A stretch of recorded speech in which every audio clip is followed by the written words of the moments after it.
Class 11th ನ important chapter ಆದ ಸ್ಕೇಲಾರ್ಸ್ and vectors ನ ನೋಡ್ತಾ ಹೋಗೋಣ.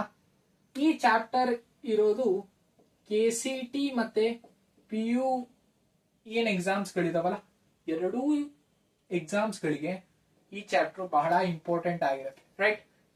ಈಗ ಡೈರೆಕ್ಟ್ ಟಾಪಿಕ್ ಗೆ ಬರೋಣ. ಸ್ಕೇಲಾರ್ಸ್ ಅಂಡ್ ವೆಕ್ಟರ್ಸ್. ಫಸ್ಟ್ ಇದೆರಡು ಏನು ಫಿಸಿಕಲ್ ಕ್ವಾಂಟಿಟೀಸ್ ಅಂತ ಗೊತ್ತಿರತ್ತೆ ನಿಮಗೆ, ರೈಟ್? ಏನು ಫಿಸಿಕಲ್ ಕ್ವಾಂಟಿಟೀಸ್. ಈಗ ಫಿಸಿಕಲ್ ಕ್ವಾಂಟಿಟೀಸ್ ಅಂದ್ರೆ ಏನು? Anything which can be measurable, right?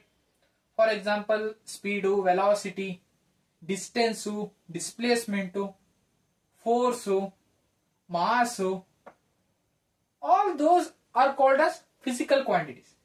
ಈಗ ಯಾವುದನ್ನ ಮೆಜರ್ ಮಾಡಕ್ಕಾಗುತ್ತೋ ಅದನ್ನ ಫಿಸಿಕಲ್ ಕ್ವಾಂಟಿಟೀಸ್ ಅಂತ ತಗೊಂತ ಹೋದು. ಈಗ ಈ ಫಿಸಿಕಲ್ ಕ್ವಾಂಟಿಟೀಸ್ ಇನ್ನೇ ಎರಡು ತರ ಡಿವೈಡ್ ಮಾಡ್ತಾ ಹೋದು. ಒಂದನ್ನ ಸ್ಕೇಲಾರ್ ಅಂತ ಕರಿತಾ ಹೋದ್ರೆ ಇನ್ನೊಂದನ್ನ ವೆಕ್ಟಾರ್ ಅಂತ ತಗೊಂತ ಹೋದ್ರು. ಓಕೆನಾ? ಒಂದನ್ನ ಸ್ಕೇಲಾರ್ ಅಂತ ತಗೊಂತ ಹೋದ್ರು, ಇನ್ನೊಂದನ್ನ ವೆಕ್ಟಾರ್ ಅಂತ ತಗೊಂತ ಹೋದ್ರು. ಫಸ್ಟ್ ಸ್ಕೇಲಾರ್ ಅಂದ್ರೆ ಏನು ಅಂತ ನೋಡ್ತಾ ಹೋಗೋಣ. Scalar are the physical quantities which has only magnitude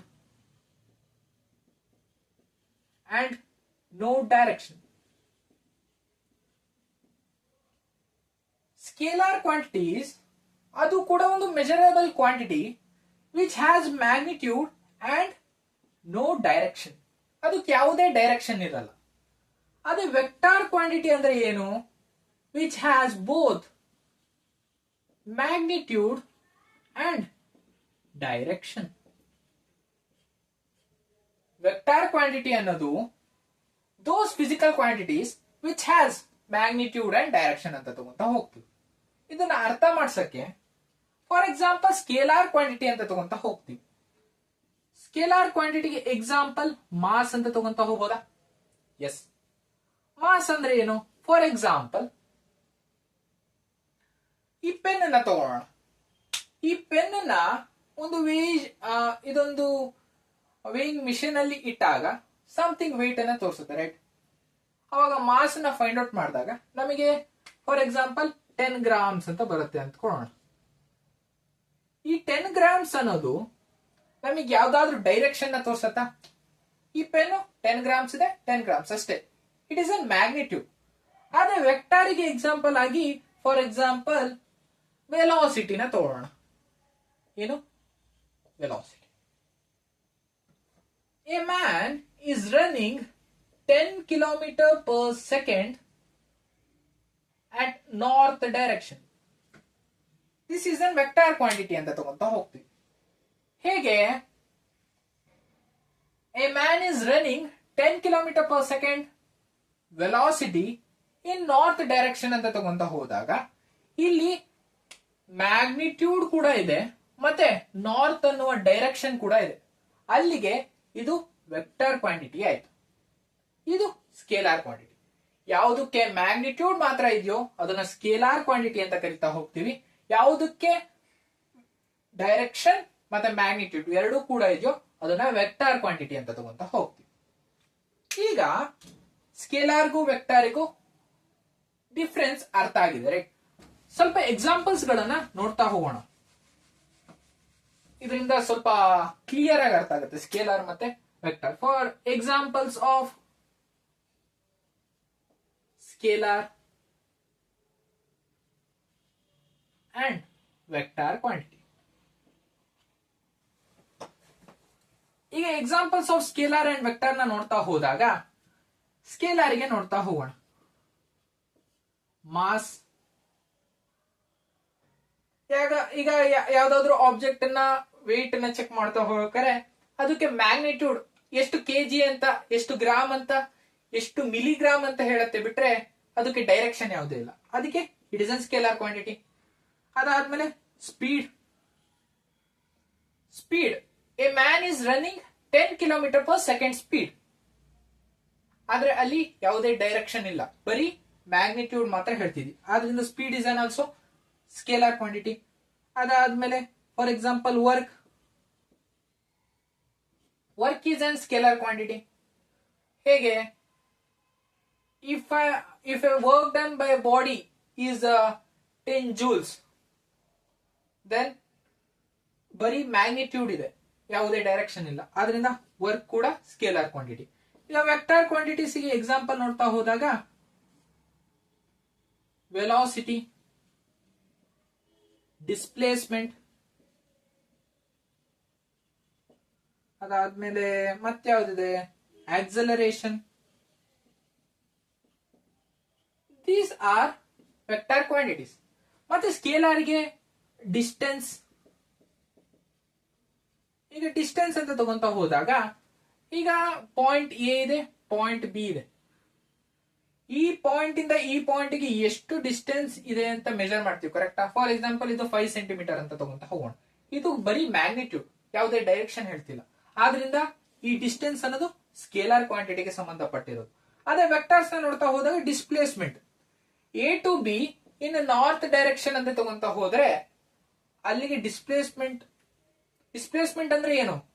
ಡಿಸ್ಟೆನ್ಸೇ, ಆದ್ರೆ ವಿತ್ ಡೈರೆಕ್ಷನ್ ನ ಹೇಳುತ್ತೆ. ಅದನ್ನ ಡಿಸ್ಪ್ಲೇಸ್ಮೆಂಟ್ ಅಂತ ಕರಿತಾ ಹೋಗ್ತೀವಿ, ರೈಟ್? ಅದು ವೆಕ್ಟರ್ಸ್ ಗೆ ಬರ್ತಾ ಹೋಗುತ್ತೆ. ವೆಲಾಸಿಟಿ ಅಂದ್ರೆ ಏನು? ಸ್ಪೀಡ್.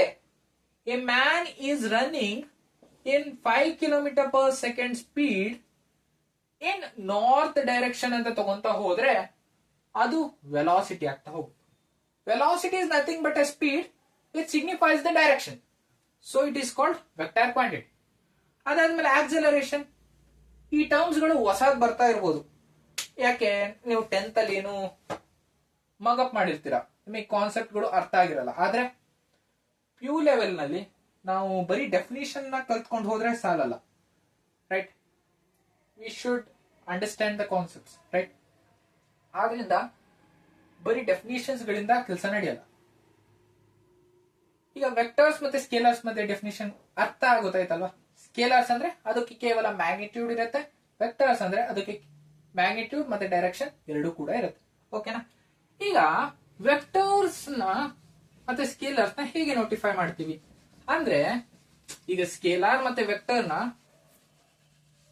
ಬರೆಯೋಕೆ ಒಂದು ರೆಪ್ರೆಸೆಂಟೇಷನ್ ಅಂತ ಇರುತ್ತೆ, ರೈಟ್? ಆದ್ರಿಂದ ರೆಪ್ರೆಸೆಂಟೇಷನ್ ಆಫ್ ವೆಕ್ಟರ್ಸ್ ನ ನೋಡ್ತಾ ಹೋಗೋಣ. Representation of vectors. ಈಗ ರೆಪ್ರೆಸೆಂಟೇಷನ್ ಆಫ್ ವೆಕ್ಟರ್ಸ್ ನ ಹೇಗೆ?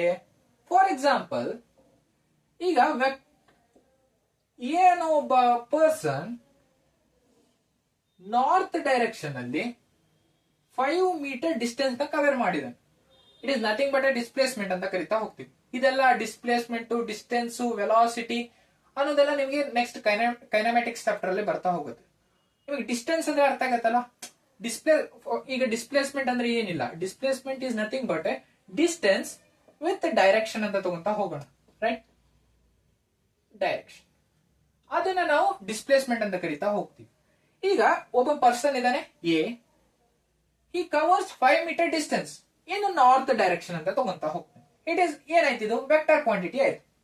ಈಗ ಇದನ್ನ ನೋಟಿಫಿಕೇಶನ್ ಮಾಡಕ್ಕೆ ಎ ಅನ್ನೋ ಒಬ್ಬ ಪರ್ಸನ್, ಎ ಅನ್ನೋ ಒಂದು ವೇರಿಯೇಬಲ್ ತಗೊಂಡಿದ್ದೀನಿ, ಅದ್ರ ಮೇಲೆ ಆರೋ ಮಾರ್ಕ್ ಹಾಕಿದಾಗ ನಮಗೇನ್ ಬರುತ್ತಲ್ಲ, ಇದನ್ನೇ ನಾವು ವೆಕ್ಟರ್ ಕ್ವಾಂಟಿಟಿ ಅಂತ ತಗೊಂತ ಹೋಗ್ತೀವಿ. ವೇರಿಯೇಬಲ್ ಮೇಲೆ ಅಥವಾ ಏನೇ ಒಂದು ಸಿಂಬಲ್ ಮೇಲೆ ಒಂದು ಆರೋ ಮಾರ್ಕ್ ಇತ್ತು ಅಂದ್ರೆ ಅದು ವೆಕ್ಟರ್ ಕ್ವಾಂಟಿಟಿ ಅಂತ ತಗೊಂತ ಹೋಗ್ತೀವಿ. ಅರ್ಥ ಆಯ್ತಾ? ಗೊತ್ತಾಯ್ತಾ? ಈಗ ಫಾರ್ ಎಕ್ಸಾಂಪಲ್ ಇನ್ನೊಂದು ಎಕ್ಸಾಂಪಲ್ ತಗೊಳ್ಳೋಣ. ಈಗ ಅದೇ ಎ ಅನ್ನೋ ಒಬ್ಬ person 5 metre per second south direction ಅಲ್ಲಿ ಇದ್ದಾನೆ ಅಂದ್ಕೊಂಡು, ಇದು ಕೂಡ ಇಲ್ಲಿ 5 ಮೀಟರ್ ಪರ್ ಸೆಕೆಂಡ್ ಅನ್ನೋದು speed with direction velocity, right?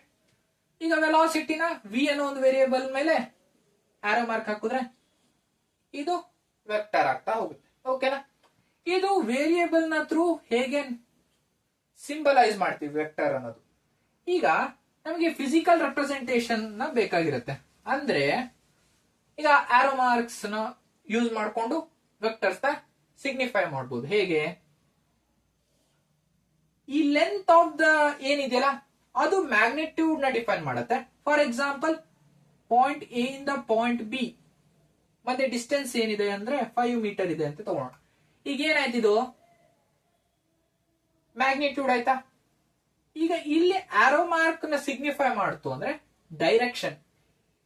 A ಅನ್ನೋ ಪಾಯಿಂಟ್ ಇಂದ ಬಿ ಪಾಯಿಂಟ್ ಗೆ ಇದು ಯಾವುದು? East direction, right? East direction ಅಲ್ಲಿ ಇದೆ, 5 ಮೀಟರ್ ಡಿಸ್ಟೆನ್ಸ್ ಇದೆ. Magnitude and direction is the representation of vector. ಹೇಗೆ ರೆಪ್ರೆಸೆಂಟೇಷನ್ ಮಾಡ್ತೀವಿ ಅಂತ ಗೊತ್ತಾಯ್ತಾ? ಹೀಗೆ ನಾವು ರೆಪ್ರೆಸೆಂಟ್ ಮಾಡ್ತಾ ಹೋಗ್ತೀವಿ. 2 ತರ ರೆಪ್ರೆಸೆಂಟ್ ಮಾಡಬಹುದು. ವೇರಿಯೇಬಲ್ ಮೇಲೆ ಆರೋ ಮಾರ್ಕ್ ಹಾಕಿದಾಗ ಅದನ್ನ ನಾವು ವೆಕ್ಟರ್ ಅಂತ ತಗೊಂತಾ ಹೋಗ್ತೀವಿ. ಅದಾದ್ಮೇಲೆ length of the arrow mark and with direction of that arrow defines the representation of vectors. Concept ಗೊತ್ತಾಯ್ತು ಅಂದ್ರೆ